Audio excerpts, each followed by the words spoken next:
Article 5 का page क्या है जिस पर मरने और मारने को तैयार हैं ट्रंप। ईरान अमेरिका डील में क्यों बिगड़ी बात, अमेरिका और ईरान फिर से आमने सामने आखिर क्यों आए। पिछले महीने दोनों मुल्कों के बीच स्विट्जरलैंड में हुई बातचीत और फिर उसके बाद फायरबंदी के ऐलान के बाद खुल्लम खुल्ला जंग की हालात बन गए।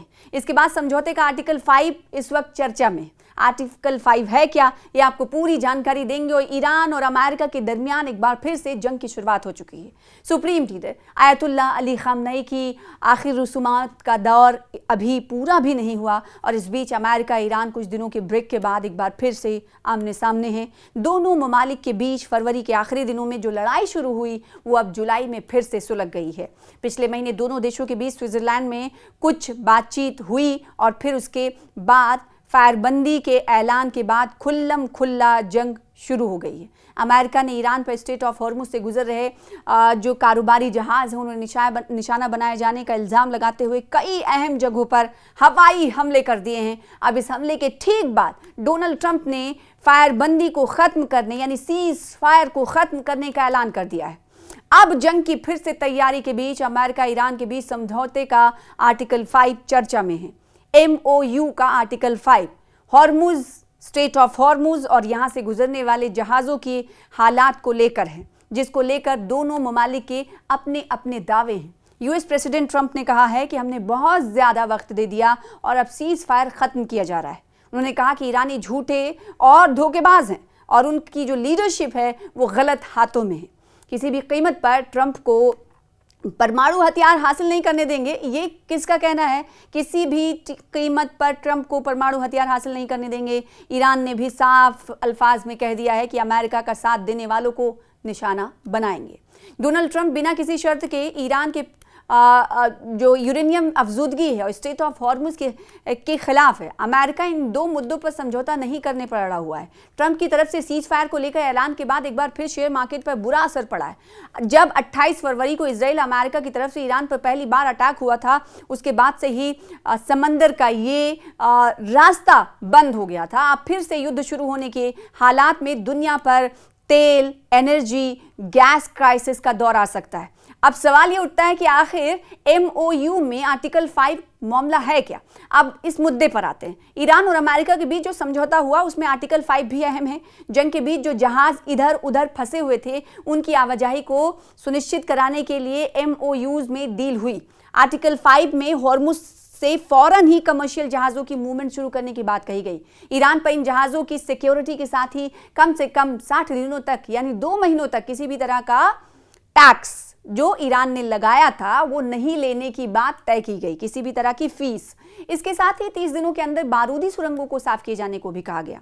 इस पर ईरान अमेरिका में टकराव क्यों है? अहम मुद्दा यह है कि MOU आर्टिकल 5 को लेकर अमेरिका और ईरान में टकराव की बात सामने आ रही है। इसको लेकर दोनों ही फरीक अपने अपनी फेवर की बातें करते हुए अब जहाज़ों के मूवमेंट के मसले पर एक दूसरे पर इल्ज़ाम लगा रहे हैं। जैसे ईरान ने स्ट्रेट ऑफ हॉर्मुज से गुजरने वाले जहाज़ों का पर फीस लगाने की बात कही, हालांकि अमेरिका की तरफ से ये प्रपोजल एक्सेप्ट नहीं किया गया। स्ट्रेट ऑफ हॉर्मुज पर हुकूमत की बात ऐसे ही ईरान का कहना है कि हॉर्मुज से गुजरने को लेकर वो अपने हिसाब से इंतज़ाम चाहता है, इसको देखना चाहता है। शायद यही वजह है कि जब ओमान के साहिल के पास से जहाज़ गुजरने लगे तो ईरान ने अमेरिका की चाल समझते हुए अटैकिंग कदम उठाया। वहीं अमेरिका इस स्ट्रेट ऑफ हॉर्मुज में आवाजाही को अपने हिसाब से चलाना चाहता है। ट्रंप को समझौते से और किसी तरह का विरोध नहीं है। ईरान के लिए स्ट्रेट ऑफ हॉर्मुज की अपनी रणनीतिक अहमियत है।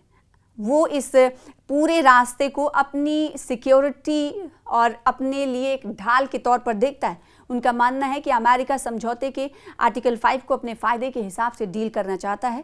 एक और अहम बात रूट को लेकर भी है। ईरान पुराने रास्ते से ही जहाज़ों की आवाजाही यानी आमद-ओ-रफ्त चाहता है, जबकि अमेरिका की ऐसी मंशा है कि जहाज़ ओमान के साहिल के पास से नए रूट से होकर गुजरे। और इस वक्त ईरान में क्या चल रहा है?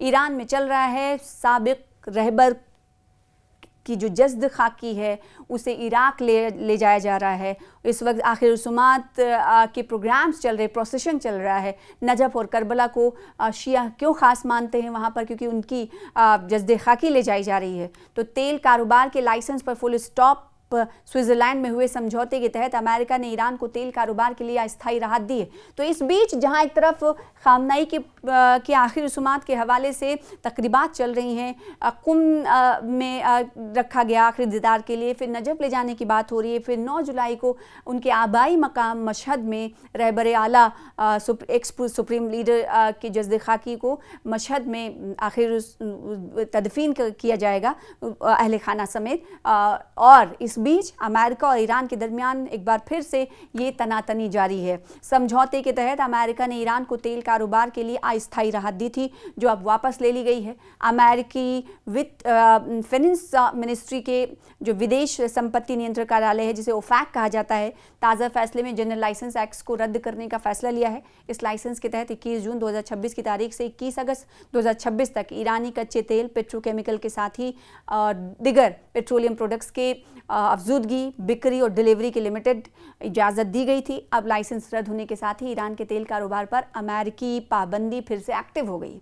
दरअसल ईरान इस समय खामनेई के, जैसा कि हमने आपको बताया, कि आखिरी रसूमात के सोग में डूबा हुआ है। पूरा शहर ना सिर्फ पूरा मुल्क बल्कि पूरी दुनिया की नज़र है। तो 4 जुलाई से शुरू हुई यात्रा 9 जुलाई को मशहद में दफन किए जाने के साथ ख़त्म होगी। इसी बीच अमेरिका के हमले और ट्रंप के ऐलान के बाद तनाव की कशीदगी जो है बढ़ गई है। अब सवाल उठता है, और एक और ख़ास आपको बताएं कि सेंटिकॉम ने, जो अमेरिकी सेंट्रल कमांड है, उन्होंने कहा है कि ईरान के कई ठिकानों पर हमने हमले किए हैं, जिनमें केशम द्वीप, सीरिक, बंदर अब्बास के इलाके शामिल हैं। अमेरिका की तरफ से कहा गया है कि हॉर्मुज़ में जहाज़ों पर ईरानी हमले के बाद ऐसा कदम हमने उठाया है। तो ये अंदाज़ा लगाया जा सकता है कि फ्यूनरल का ये प्रोसेस कंप्लीट होने के बाद एक बार फिर से दोनों ममालिक के बीच तनातनी की और सुगबुगाहट दिखाई देगी। ना सिर्फ सुगबुगाहट बल्कि दोनों ममालिक, ऐसा अंदेशा लगाया जा रहा है, ऐसा अंदेशा जाहिर किया जा रहा है कि दोनों ममालिक के दरमियान एक बार फिर से जंग की शुरुआत हो सकती है।